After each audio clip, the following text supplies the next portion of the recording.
looked like everybody got through the match okay. Can you confirm? Yes, I can confirm everybody came through okay. Obviously, a few little bumps and bruises, but nothing that won't make them available for Wednesday. Was Bill just kind of a cramp scenario? Bill cramped up, both calves, both hamstrings, I think. A couple of games in in 2 weeks for him, and he just had the effects of it. But I thought it was good to have Scott in to come on the pitch, and it helped him a little bit as well. And I thought he did well when he came on. How close is Sully? Just down there, but no, sorry. To his comeback, he's back running. I think he's not full out sprinted yet. I'm hopeful that he can be involved on Saturday, but not Wednesday. And Nate, is the timetable with him still? Yeah, he sees Dr. Smith, I believe, on Thursday. We should give him the all clear to be into training fully. He's doing individual work at the moment, lots of ball work, lots of running, but it just gives him the all clear so he can go and head balls and join in physical training. And as I said, the idea is still to have him ready for the Leagues Cup. Did you see what you wanted to see out of the defence, at least structurally? I know the individual errors considered, but from a structure standpoint, did it look better to you? We've debriefed the game today, and in terms of how we defended our box, we were a lot better. I still feel that we can get to the ball and affect play a little bit more than we did, especially the first 20 minutes of the second half.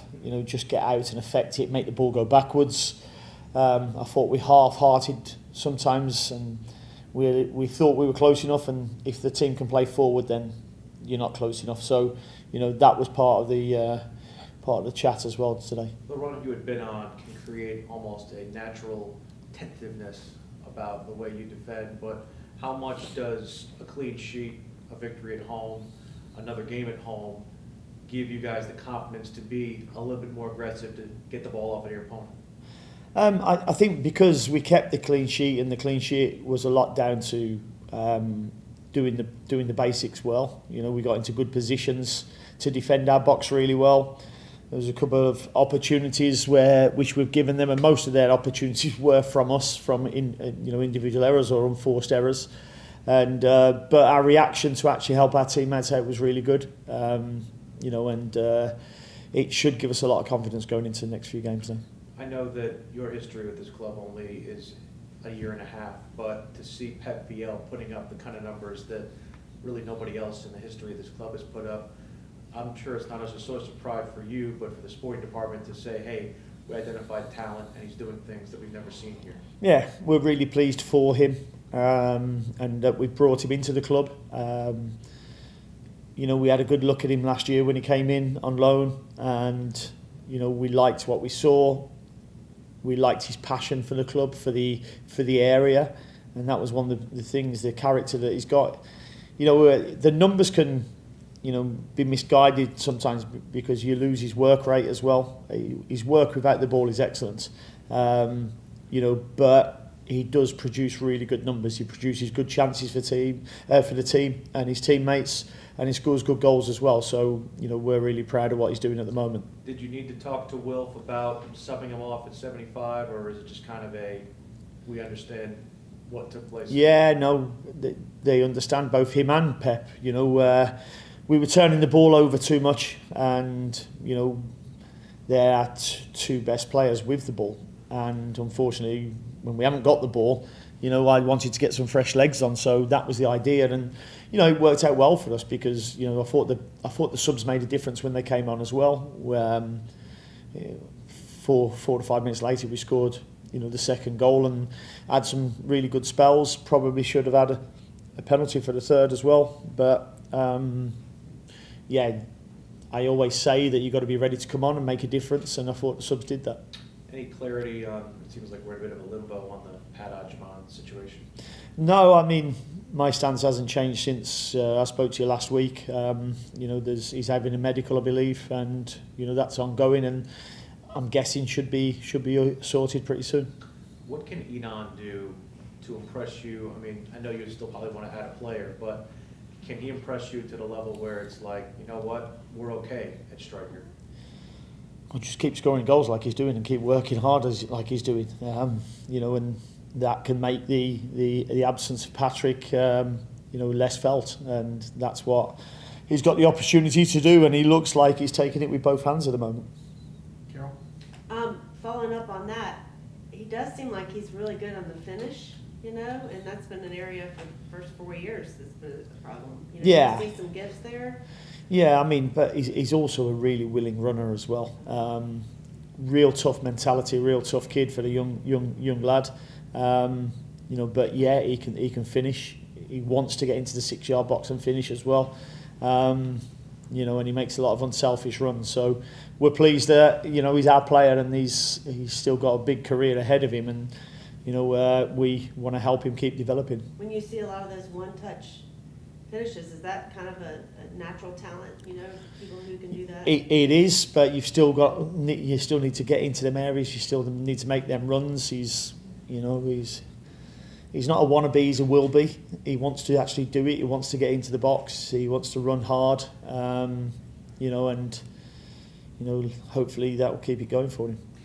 Reem, you said he'd taken some knocks. Is he? Yeah, no, we spoke about him, you know, possibility of starting Saturday, but the chat that I had with him was, you know, he's had a little bit of trouble with his hip, and obviously been away for 42 days. We've only 2 days off, lots of games with the national team, and he just felt it was probably, you know, better to wait, be a sub if we needed him, but you know, he's ready to go, you know, if we need him for Wednesday. Okay, Kalina said something after the game I thought was interesting about the pressure on the defense because of how little you guys were possessing the ball. You know, do you see that as part of the problem? You know, just particularly in that game, there was so many just particularly in that game, that for 25 minutes of the second half, actually, no, the first 5 minutes we were okay. We started actually the first 5 minutes of the second half okay, and then there was a 20-minute spell. And again, we've had the debrief today and spoke about it, and it wasn't particularly that we didn't try to play. It was just that we kept turning the ball over. And you know, I've showed 3 or 4 clips today and asked the players, looking at it, would you make better decisions, or would you make another decision in what you made during the game where we turned the ball over? And it's like, yeah. So there's easy fixes there, you know. But we just played a game against Orlando where we'd gone 2-0 up, hadn't played particularly well, but conceded 2 late goals. So there's probably a little bit of nervousness there, being 1 goal up, and you know, wanting to get to the end of the game probably too quick. You know, rather than playing our game as it was in the first half. So we got there in the end, but yeah, there's some easy fixes there which we showed the players. When you look at what's going on with Abada, is his confidence rattled a little bit right now, do you think? I think a lot of the players' confidence has been rattled because of the away games and the lack of results on the road. You know, I just felt that he'd come out of a little bit of form. But I was pleased with the 15-minute cameo we got from him because, you know, I thought he was a threat. He looked really bright when he came on as well, and that's what you want from him. Thank you. No worries. You talked about that second half spell where it wasn't all that. As a player, drawing from your experiences, how mentally taxing is that on a team when it's just, we can't hit the valve and release the pressure? It's constant. You know, you defend it for almost a half hour there. Yeah, and that's how it felt on the sidelines. And you're looking at it about, right, okay, how can we change it? And you're thinking, well, do we change Pep and Wilf earlier? But, you know, they're 2 of the players that you want to get the ball to. Our failure to get the ball to them and turning it over before it got to them became a problem. You know, I just said to the players, you know, play without the load and the pressure on your shoulders. You know, spice up your life a little bit and get on with it. You know, just go and enjoy playing the game and putting a smile on your face. That's when we play at our best, and you know, that's what, you know, we ask the players to. We're asking the players to do now Wednesday. And looking at Wednesday, it's another opportunity at home with another good opponent. What do you see from what's coming in? Yeah, I mean, you know, they've changed obviously their head coach, so you know they played a different system against LA Galaxy on the weekend. I know they've got a new coach coming in. I'm not sure whether they'll be in before Wednesday or after Wednesday. So they're a little bit. We've played them already in the US Open Cup. So we know a little bit about them. Whether they're going to change or not, I don't know. Again, playing at home for us, it's massive that we concentrate on ourselves and, you know, just make sure that, you know, the 2 home games back to back don't become one, and we make sure that we just concentrate on our game and how we play. And bringing that get on with it, enjoy the game spirit, is that just to a man that has, each guy's got to do that themselves, or? Yeah, they have to. I mean, the thing that really pleased me, there were so many unforced errors during the game, but the reaction from their teammates to help them out didn't really warrant in massive chances against us. They had the one where Callie's played it and Addy's ended up heading it off the line, but other than that, I thought we got behind the ball really well and you know, reacted to help our teammates out. Carol? I just want to ask about Jaquil. I know he's played a lot of games for a young kid, but also comes from a big family. Do you see a maturity there that's pretty special? Yeah, he's learning all the time, and you know, it's been difficult with the amount of games that we've played, that you've not got loads of time to get loads of coaching into him. You know, because he's played most of his career as a wing back, mainly on the right, and we're asking him to play in a different system at left back. So, but he's really, really coachable. There's times I've looked at him, he's looked a little bit gassed, but that's understandable. But he's got a great attitude and a great application, and I think that obviously comes from, you know, his family life at home.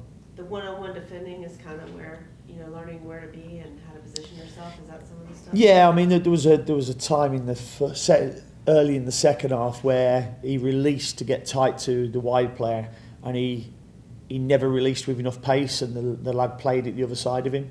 I just said to him, that's one of them game situations where, you know, you've got to make the decision. If I can't get there and affect it, I'll stay. But if I'm going to go, I've got to go the whole way and make sure I deal with it and the ball doesn't get past me. So there's lots of different coaching bits that we're working with him. Cheers. Assuming you get the clearance from the doctors on Nate Thursday, what will his build-up look like? Will he play legacy games? Are you hoping that he starts Leagues Cup? Will he play one, not play one? What is that?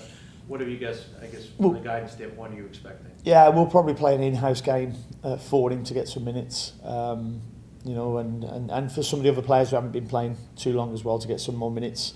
And then let's see how he reacts to that and where we go from there. Not sure Nathan would get too much out of playing a game for legacy, given where he is in his career. But it might be one that we look at and go, you know, if there's a home game and we can get the minutes into him, then we will do. Is there anybody, speaking of legacy, is there anybody there, you know, as we get towards the time of the year where the roster might fluctuate, is there anybody you're looking at that maybe deserves an extra look? There's a few of them who are doing well. I was really pleased with them last night. Good result in Miami.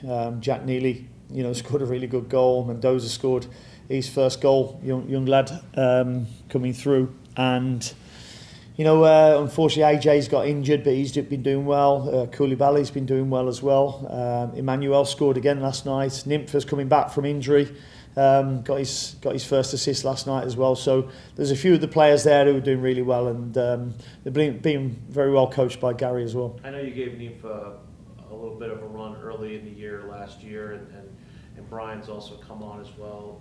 How do you handle the development of those two to where you give them enough moments to be like, okay, I'm progressing, but, you know, still have the carrot of, hey, I want to be a first team player at some point? Yeah, the legacy games for them is a stage for them, you know, so they're on stage. If they're going and producing week in, week out, then they're pushing Gary and to push me to get them into our squad and be available for us, and that's how the conveyor belt should work. So they should see that as a stage every time to show that I go to all the home games, you know, and I watch the away games on TV. So we're always watching to see how they're doing, and as I say, it's a stage for them to show us how good they are.